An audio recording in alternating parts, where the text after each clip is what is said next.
Yo, hot rock kids, back again, playing with more stuff, doing more fun things with the coil. I just can't get away from that design. I know that the plates might put out more, but the only time that I was really getting great output with the plates, or any output with the plates, is when I jumped up the battery charger to engine starter mode. So we're trying out the coil again. It seems to be producing a lot better these days. As you can see, the solution's not new. It has been tested out. I have been doing things with it, and now we're going to plug in the battery charger. The battery charger is plugged in now. Now.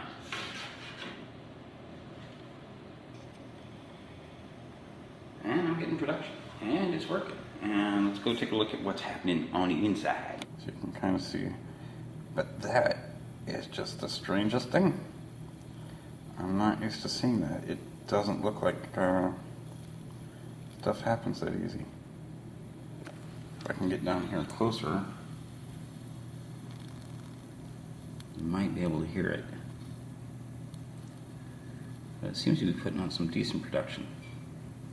Now, this is the same coil that I've used before, but this white line coming out here, that's homemade stainless wire.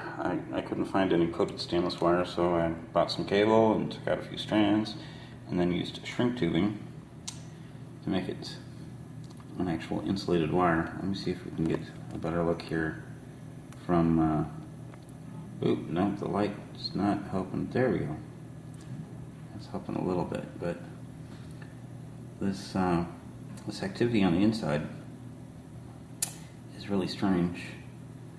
I'm not used to seeing it. It looks like it's turning back into the middle, back into itself. You can see a little bubble every so often.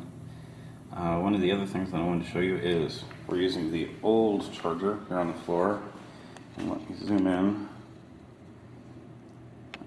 You'll see that we're pulling about 2.5 to 3 amps. That's at 12 volts. And this charger is rated to 10, even though it goes up over 15 for the amperage. It's rated at 10. That's the kind of output that we're getting for 12 volts, 2 amps. I need to throw in some more electrolyte and see if we can get that amperage up. But for that amount of electricity, it's not doing bad. The electrolyte's hovering between 2 and 3 teaspoons of baking soda.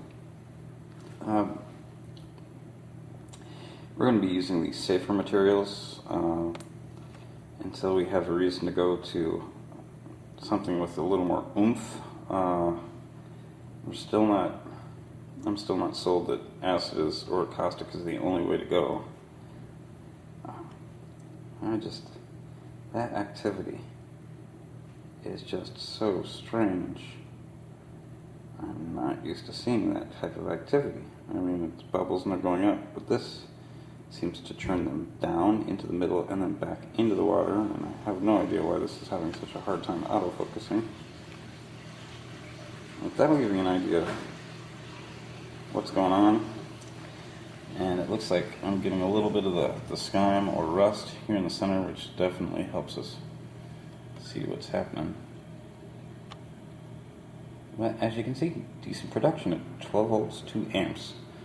Hell of a lot better than that other container, which I think I foobarred using silicone engine gasket sealant. It's got some sort of silicone in it because it's just nasty.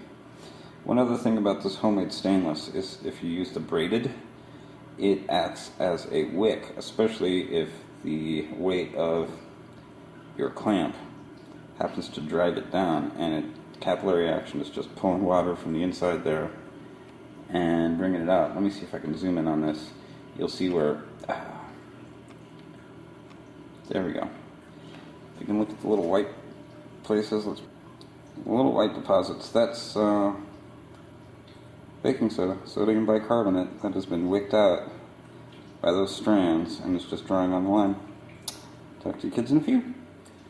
We'll see what we can do about this, getting it to behave more.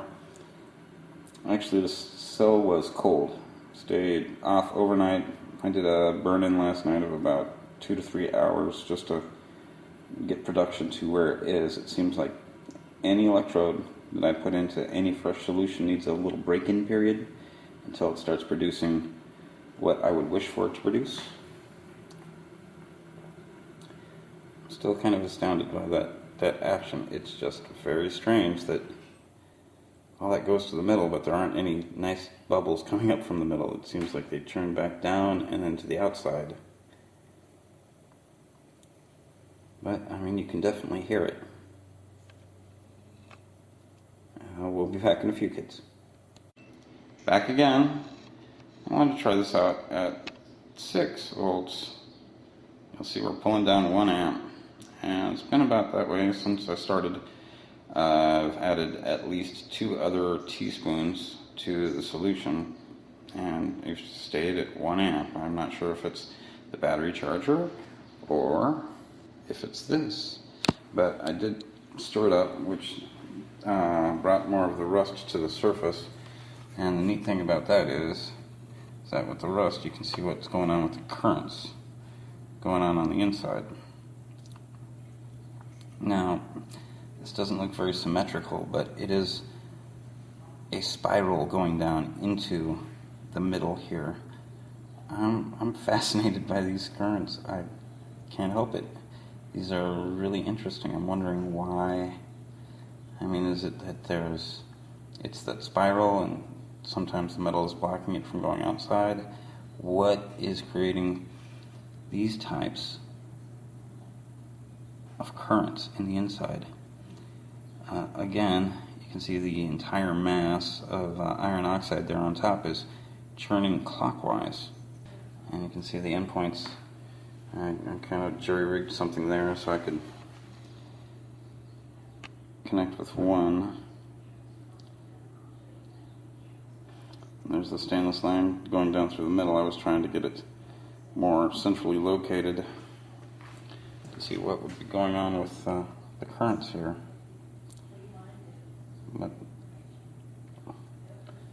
I'm wondering if it's the way that the coil is wound, which creates the way that the solution seems to be churning, or what. I'm going to be putting my old coil back in. I'll be fashioning some new coils to go on the inside. I'll finally do one that's an actual helix here in a little bit, but I've been thinking with this type of design, as long as I can keep the amount of stainless between the nylon strips equal, the nylon strips themselves should keep one layer from touching another layer.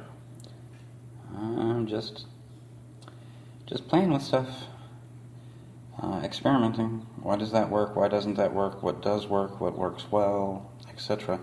You notice here seems to be collecting. I'm wondering if that's just because it's an eddy point or if it's collecting because of the current going in, but the iron oxide is definitely liking that spot. Seems to be collecting there most. Every once in a while you'll see that the big bubbles happen. They seem to make much smaller bubbles and take a time to coalesce and collect. Just trying out some different things. We'll be back.